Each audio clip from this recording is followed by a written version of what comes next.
जय हिंद दोस्तों, स्वागत है आप सभी का एक नई वीडियो में। इस वीडियो में हम लोग बात करेंगे ज्ञान बिंदु जैसे अकेडमी द्वारा डेली टेस्ट चलाई जाती है, जिसे हम लोग कवर करते हुए आगे बढ़ रहे हैं। उसी में आज हम लोग कवर करेंगे साइंस और टेक्नोलॉजी का पोर्सन।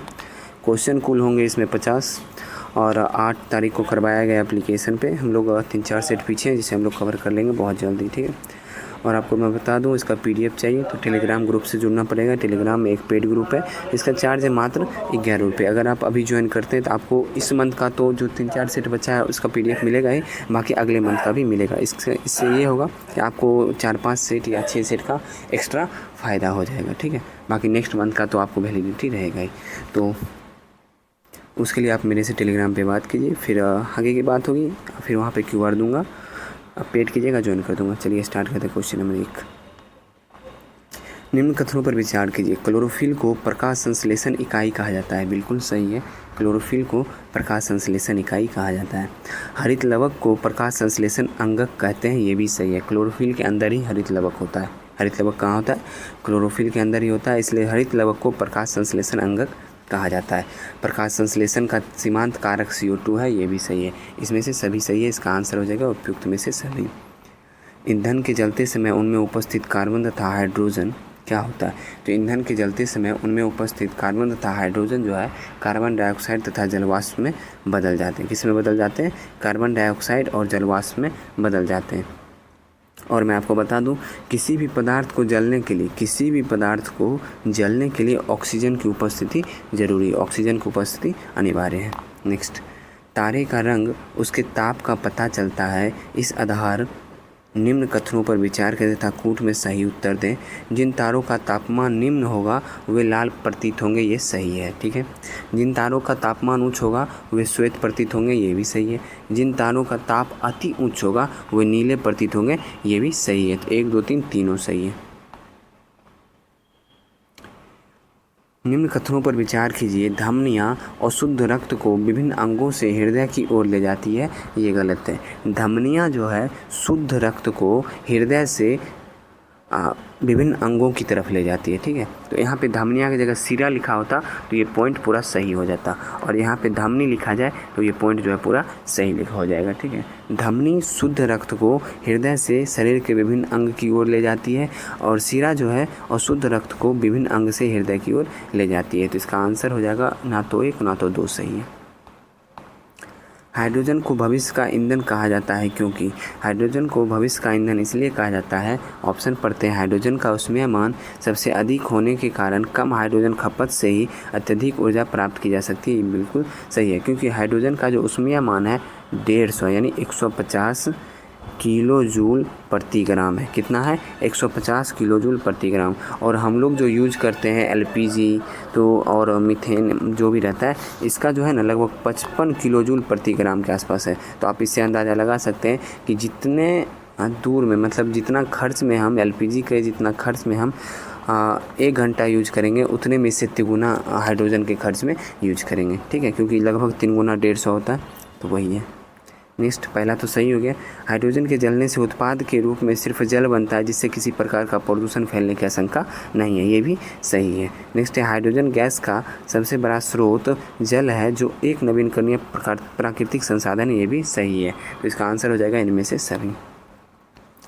एक वस्तु वृत्तीय मार्ग पर 1 मिनट में 30 चक्कर लगा रहा है, इसका कोणीय वेग का मान क्या होगा?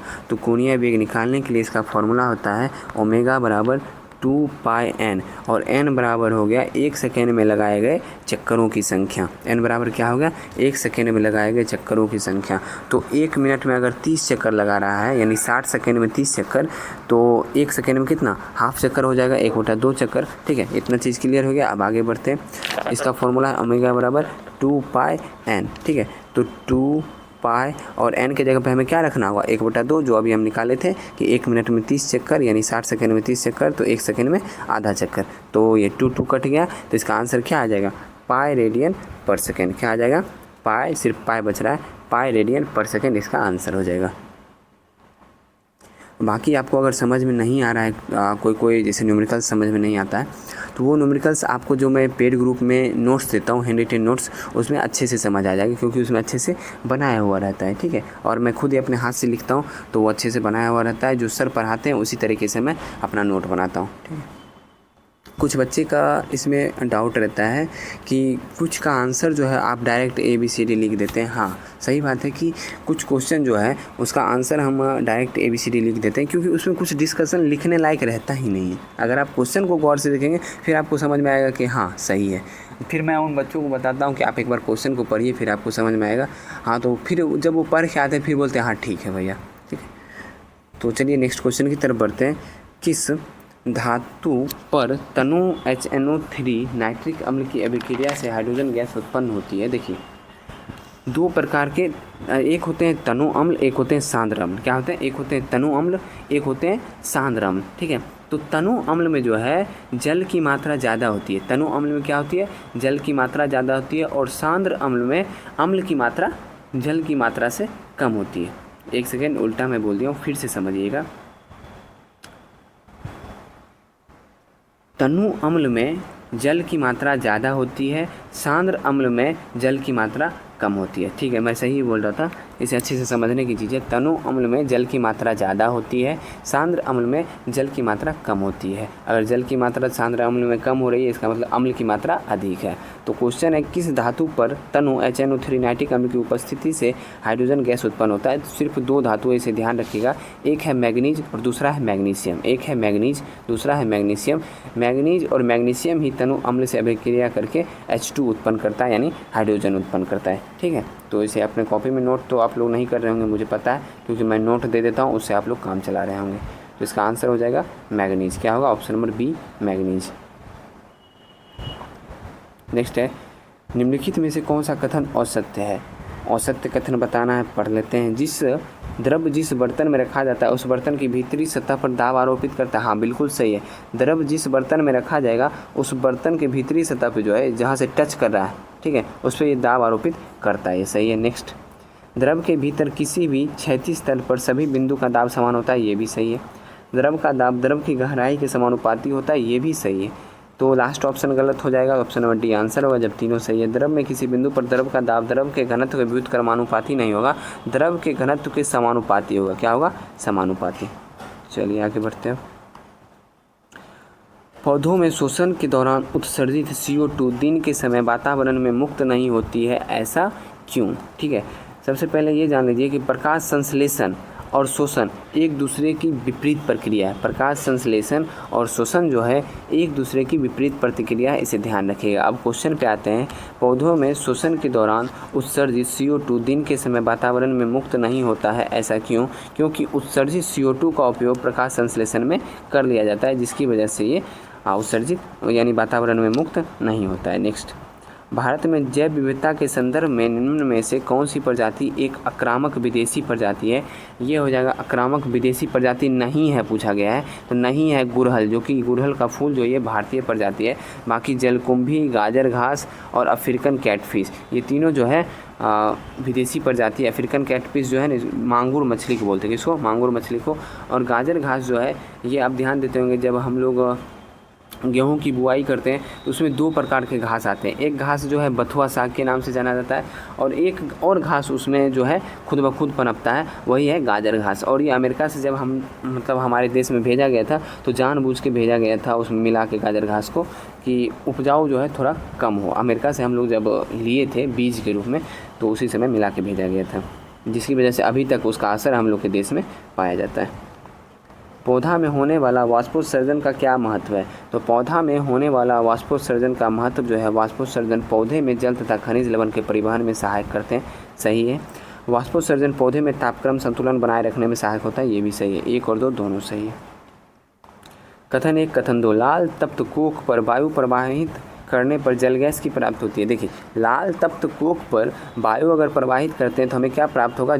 प्राप्त होगा प्रोड्यूसर गैस। क्या प्राप्त होगा?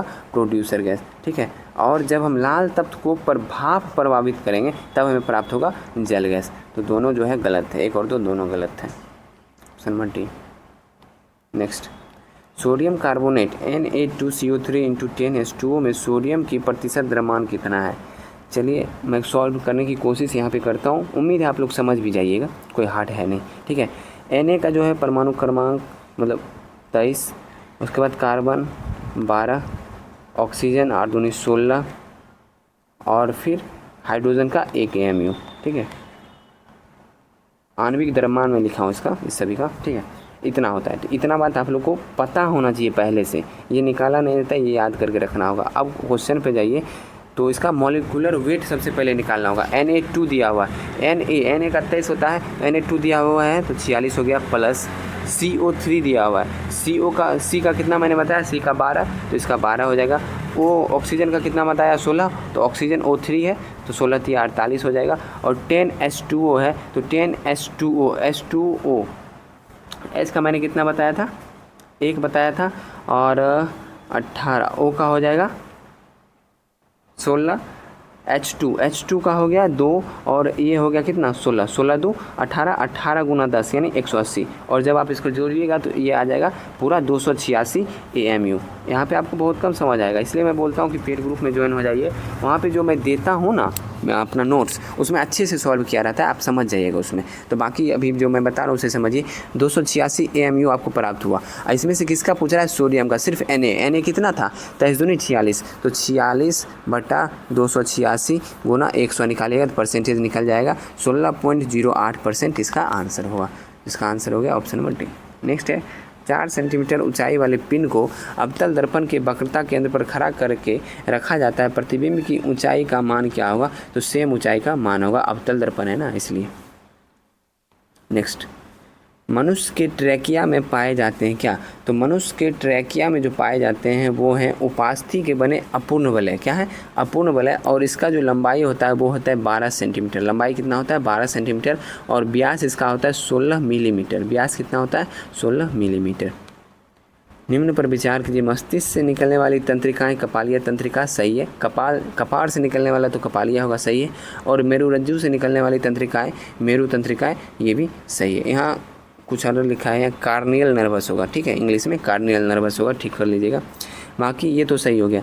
स्तनधारी में कपालीय तंत्रिकाएं 31 जोड़ा और मेरु तंत्रिकाएं 12 जोड़ा, गलत है। कपालीय तंत्रिकाएं 12 जोड़ा होता है और मेरु तंत्रिकाएं जो है वो 31 जोड़ा होता है, ठीक है, तो दूसरा गलत होगा, केवल एक सही है। विज्ञान की वह शाखा जिसमें अनुवांशिक गुण तथा विभिन्नता का अध्ययन किया जाता है उसे अनुवांशिकी कहते हैं। क्या कहते हैं, अनुवांशिकी कहते हैं, ठीक है। चलिए आगे बढ़ते हैं। और एक पॉइंट और जान लीजिए, अनुवांशिकी गुणों का पीढ़ी दर पीढ़ी स्थानांतरित होना अनुवांशिकता कहलाता है। जैसे किसी के पिता माता से किसी बच्चे में अनुवांशिक गुण जाता है, इसे ही जो इसका जो अध्ययन है इसे ही अनुवांशिकता कहते हैं, ठीक है। आगे बढ़ते हैं। अब निम्नलिखित में से किस मिश्र धातु में कॉपर उपस्थित नहीं है। चलिए देखते हैं। ब्रास जो है, ब्रास में Cu और Zn होता है। क्या होता है, Cu और Zn। Cu होता है 70%, Zn होता है 30%। डच मेटल में भी Cu + Zn होता है। Cu होता है 90% और Zn होता है 10%। घन मेटल में Cu Zn और Sn होता है, Cu Zn Sn, ठीक है। तो Cu 90%, उसके बाद ये 2% और ये Sn 8%। लास्ट जो है ड्यूरेलिमीन, इसमें जो है एल्युमिनियम और Cu होता है। Aluminium 95%, Cu 4%। अब इसमें पूछ रहा है कि कॉपर किसमें उपस्थित नहीं है, तो ऑप्शन के अनुसार सभी में कॉपर उपस्थित है। इसके अनुसार इसका आंसर हो जाएगा ऑप्शन नंबर ई, इनमें से कोई नहीं। जब कोई वस्तु एक समान गति से चलती है तब उसके लिए दूरी समय ग्राफ की प्रकृति। जब एक समान गति से चल रही है, एक सरल रेखा इसकी ग्राफ होगी। वैसा कंप्यूटर प्रोग्राम जो किसी खास तिथि या घटना के समय एक्टिव हो, बाकी समय निष्क्रिय हो, उसे क्या कहा जाता है, उसे कहा जाता है लॉजिक बम। उसे क्या कहा जाता है, लॉजिक बम। हृदय के एक धड़कन में शामिल होता है एक सिस्टोल और एक डायस्टोल। जब हृदय जो है वो सिकुड़ता है तो उसको सिस्टोल बोलते हैं। उसको क्या बोलते हैं, सिस्टोल। और जब फैलता है उसे डायस्टोल बोलते हैं। सिकुड़ता है 120 मिलीमीटर Hg के वेग से और ये फैलता है 80 मिलीमीटर Sg के वेग से। इसलिए आप लोग रक्तचाप जब मापते हैं तो उसका मानक वैल्यू जो है 120/80 है। नेक्स्ट, एसिटिक अम्ल दुर्बल अम्ल है क्योंकि एसिटिक अम्ल दुर्बल अम्ल है, इसलिए यह पूर्णतः आयनित होता है। एक सरल लोलक को जिसका आवर्तकाल पृथ्वी की पृष्ठ पर t सेकेंड है चंद्रमा पर ले जाया जाता है, चंद्रमा की पृष्ठ पर उसका आवर्तकाल बढ़ेगा। क्या होगा? बढ़ेगा, क्योंकि t बराबर होता है 2π√L/g। ठीक है, 2π√L/g t बराबर यानी समय बराबर होता है। निम्न में से कौन सा रोग जीवाणु के द्वारा नहीं होता है? इसमें जो जीवाणु के द्वारा नहीं होता है वो रोग है गलसुआ। कौन सा है? गलसुआ, क्योंकि ये वायरस के द्वारा होता है।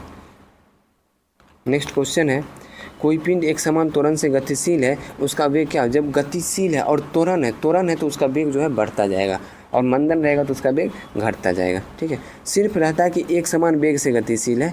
अगर त्वरण दे दिया तो बढ़ेगा, मंदन दे दिया घटेगा, और सिर्फ त्वरण ना ही त्वरण देगा ना ही मंदन देगा तो वो हो जाएगा समरूप रहेगा। नेक्स्ट है, Zn और तनु हाइड्रोक्लोरिक अम्ल की अभिक्रिया होती है। Zn और तनु हाइड्रोक्लोरिक अम्ल की अभिक्रिया जो है Zn + H2SO4 की अभिक्रिया जब होगी तो हमें प्राप्त होता है ZnSO4 + H2। ठीक है, इसमें क्या हो गया? इसमें क्या हो गया? आपका विस्थापन हो गया, विस्थापित हो गया। ठीक है, संश्लेषण किसको बोलते हैं? जब किसी दो अवयव को मिला के किसी दो अवयव का अभिक्रिया कराते हैं तो एक प्राप्त होता है, उसको संश्लेषण बोलते हैं। अपघटन बोलते हैं जब किसी एक को तोड़ के दो या दो से अधिक या तीन चीज़ प्राप्त किया जाता है, जैसे CaCO3 को तोड़ के CaO + CO2 प्राप्त किया जाता है, उसको अपघटन बोलते हैं। और उदासीनीकरण आपको पता होगा, भस्म एवं क्षार की जब अपक्रिया कराएंगे तो उसे उदासीनीकरण बोलते हैं। निम्न कथनों पर विचार कीजिए। एड्स तथा हेपेटाइटिस बी दोनों ही विषाणु के कारण उत्पन्न होते हैं। सही है, एड्स तथा हेपेटाइटिस बी दोनों ही एक समान तरीके से लोगों में संक्रमित करते हैं, ये भी सही है। 1 और 2 दोनों सही है। नेक्स्ट है, निम्न कथनों पर विचार कीजिए। समान प्रकार के परमाणुओं के बीच बने सहसंयोजक बंधन को अध्रुवीय सहसंयोजक बंधन कहते हैं, ये भी सही है। भिन्न प्रकार के परमाणु के बने सहसंयोजक बंधन को ध्रुवीय सहसंयोजक बंधन कहते हैं, ये भी सही है। तो इसका आंसर 1 और 2 दोनों सही है। नेक्स्ट है, 10 ग्राम पारा के ताप को 20 डिग्री सेल्सियस से 32 डिग्री सेल्सियस तक करने के लिए कितनी ऊष्मा की आवश्यकता होगी यदि पारा का विशिष्ट ऊष्मा का मान 140 जूल प्रति किलोग्राम प्रति डिग्री सेल्सियस है? एकदम आसान सा क्वेश्चन है, कुछ नहीं करना है। 140 गुना इसे तोड़ना पड़ेगा, किलोग्राम में इसे ग्राम में लाना पड़ेगा, 10/1000 और गुना 20 में 32 में से 20 या 12, इसे आप सॉल्व कर लीजिएगा, आंसर आपको मिल जाएगा। आंसर आ जाएगा 16.8 जूल।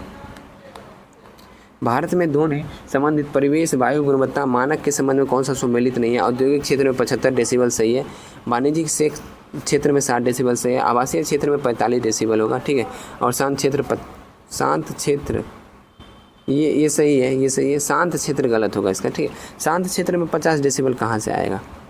ये गलत है, ऑप्शन नंबर डी गलत है। नेक्स्ट है, ग्लाइकोलाइसिस का संबंध है। ग्लाइकोलाइसिस का संबंध किससे होगा? शोषण से होगा। किससे होगा? शोषण से। आपको मैंने कल के वीडियो में, कल या परसों वाले वीडियो में जो साइंस का क्लास चला था उसमें बताया था।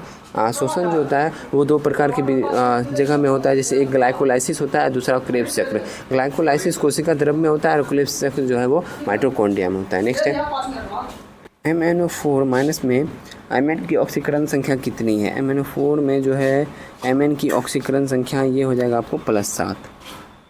ध्वनि को एक स्थान से दूसरे स्थान पर जाने में कुछ समय लगता है, वो अधिकतम होगा कब? सर्दियों में, क्योंकि तापमान बढ़ने पे ध्वनि का वेग बढ़ता है और तापमान घटने पे ध्वनि का वेग घटता है। और सर्दियों में जो है तापमान कम रहता है, जिसकी वजह से ध्वनि को एक स्थान से दूसरे स्थान पर जाने में अधिकतम समय लगेगा।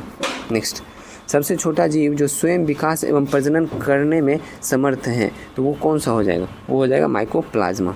नेक्स्ट है, वेग भी से चलती हुई कार का ड्राइवर कुछ दूरी पर अचानक सामने एक चौड़ी दीवार देखता है, उसे निम्नलिखित क्या करना चाहिए? उसे जो है तेज़ी से ब्रेक लगाना चाहिए। अगर ब्रेक लगाता है तो जरूरत तो जो है वो धीरे धीरे कम हो जाएगा और तेज़ी से मोड़ लेना चाहिए। ठीक है, इसका आंसर 1 और 2 दोनों होगा। 238Y92 के परमाणु से 2 अल्फा कण और 1 बीटा कण निकाले जाने पर नवनिर्मित परमाणु का द्रव्यमान संख्या तथा परमाणु संख्या ज्ञात करें। ठीक है, बहुत ही आसान सा क्वेश्चन, लेकिन इसका आपको कॉन्सेप्ट पता होगा फिर आप बना पाएंगे इसे। देखिए, 1 अल्फा का जब हम त्याग करते हैं किसी भी तत्व से या परमाणु से, किसी भी चीज़ से जब 1 अल्फा का त्याग करेंगे तो परमाणु संख्या में 2 की कमी होगी और द्रव्यमान संख्या में 4 की कमी होगी। क्या होगी? परमाणु संख्या में 2 की कमी, द्रव्यमान संख्या में 4 की कमी। और दूसरा पॉइंट है कि 1 बीटा का जब हम त्याग करेंगे तो परमाणु संख्या में 1 की वृद्धि होगी और द्रव्यमान संख्या जो है वो अप्रभावित रहेगा। अब क्वेश्चन पे आते हैं। Y 238 92 है, यहाँ 238 है। अब पहले हम 2 अल्फ़ा कण निकाल देते हैं। तो 2 अल्फ़ा कण द्रव्यमान संख्या में 1 अल्फ़ा कण निकालने पर हमें 4 की कमी हो रही थी, तो 2 अल्फ़ा कण निकालने पर हमें 8 की कमी होगी, यानी 230 हो जाएगा। उसके बाद क्या है, इधर है 92, तो 92 में 2 की कमी, परमाणु संख्या में कितनी कमी, 2 की कमी, तो 92 में 2 की कमी करेंगे कितना हो जाएगा, 90। चलिए अब आगे बात करते हैं। अब क्या निकालना है हमको, बीटा कण का त्याग करना है। बीटा कण के त्याग करने पर हमें क्या प्राप्त होगा, एक जो है द्रव्यमान संख्या अप्रभावित रहेगा और परमाणु संख्या 1 वृद्धि होगा। तो द्रव्यमान संख्या 230 का 230 रहेगा और जो है 1 सेकंड,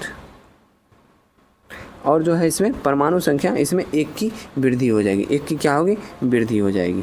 1 की वृद्धि नहीं, 1 की कमी हो जाएगी। क्या होगी, 1 की कमी हो जाएगी। तो इसका आंसर हो जाएगा 89, यानी 230 89 इसका सही आंसर हो जाएगा। ठीक है।